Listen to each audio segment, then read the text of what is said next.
Japan during World War II was a harsh place, an ideological dictatorship dominated by the military, willing to fight to the death rather than face the shame of surrender. A decade later, Japan would be a staunchly pro-democratic, pro-Western power. So, how did we go from this to this? The answer is SCAP.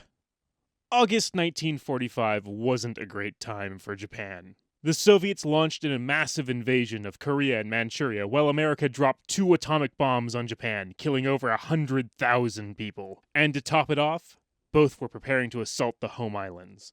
The Japanese had offered to make peace in the past, but under pretty favorable terms. The Allies, on the other hand, wanted complete surrender. On August 14th, they got it. So who or what is SCAP? Following Japan's surrender, President Truman appointed American General Douglas MacArthur as Supreme Commander for the Allied powers for the occupation. SCAP also refers to MacArthur's office and staff. The objective of SCAP was clearly defined. 1. Disarm Japan's military capability. And 2. Reform the nation into a pro-Western democracy. Hey, that sounds familiar, right? These were lofty goals for sure, but when MacArthur and the Allies landed in Japan, they found a much more pressing concern: widespread starvation. See, Japan had spent the last 40 years annexing territory in China, Korea, and Southeast Asia, and it relied heavily on importing food. Now, all that territory had been liberated or occupied. To top it off, millions of Japanese who had resettled to these territories were forced out and sent back home. So now Japan had a serious problem. Millions of refugees and being cut off from its food supplies. MacArthur knew that he couldn't bring democracy to a starving population, and in the first year of occupation, America spent $92 million on food aid alone. Next came the question of how to reform the country.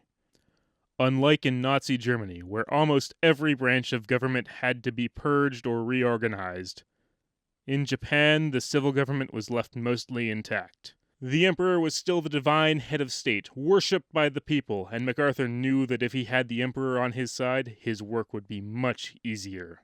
But if the Allies imprisoned, or worse, executed the emperor, then MacArthur knew there would be unrest and rebellion. The Allies went to pretty extraordinary lengths to keep the emperor in place, if not in power. Before the Tokyo war crime trials, officials from SCAP and the Japanese government worked behind the scenes to make sure the emperor wouldn't be implicated for any of Japan's many war crimes. Instead, much of the blame was placed on the military leadership and the Prime Minister, Hideki Tojo. And when the trials were conducted, the entire imperial family, including those that served in the military, got off completely free. Whether or not this was morally justified is still contested by historians to this day. In any case, with the emperor's cooperation, the reforms the Allies imposed on Japan went through much more smoothly. Now, smoothly is a relative term, and things were definitely still difficult. When the Allies first occupied the country, they had to deal with a multitude of problems. These fell into a few broad categories. 1. Demilitarization. 2. Economic reform. 3. Social reform. And the ways they tackled these problems were varied. Censorship was common. For example, it was illegal to print criticism of the occupation or the Allied powers, or report on crime. They also freed political prisoners and activists from prison, using them to sway the population against fascism. Japan's military was disarmed and its wartime industry was dismantled. The British Commonwealth Occupation Force, some 40,000 personnel, were charged solely with dismantling Japan's war industries. Not only did the Allies have to disarm the military, but also the national spirit. Shinto was removed as the state religion, and some of its militarist and nationalist teachings were banned. It was illegal to display the Rising Sun flag without special permission. Pacifists and activists were freed and allowed to influence politics, and feminist groups brought from America brought political education to Japanese women, who would finally get the ability to vote in 1946.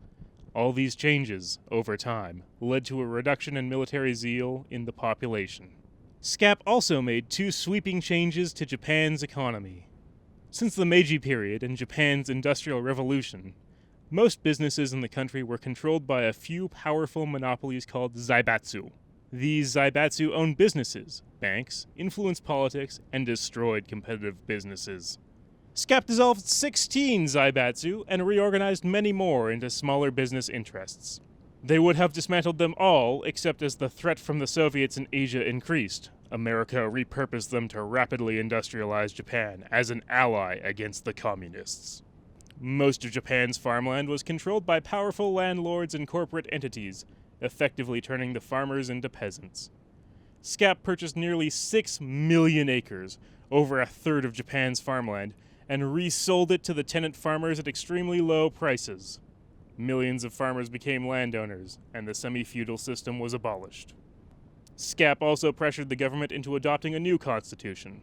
The new constitution was written by 2 American Army officers and several expert advisors chosen by MacArthur.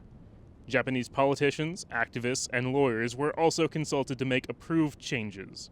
The most famous of these is Article 9, which outlines war as a means for the government to settle disputes, effectively disarming Japan. This provision was crafted by the Japanese, most prominently Prime Minister Kajiro Shidehara.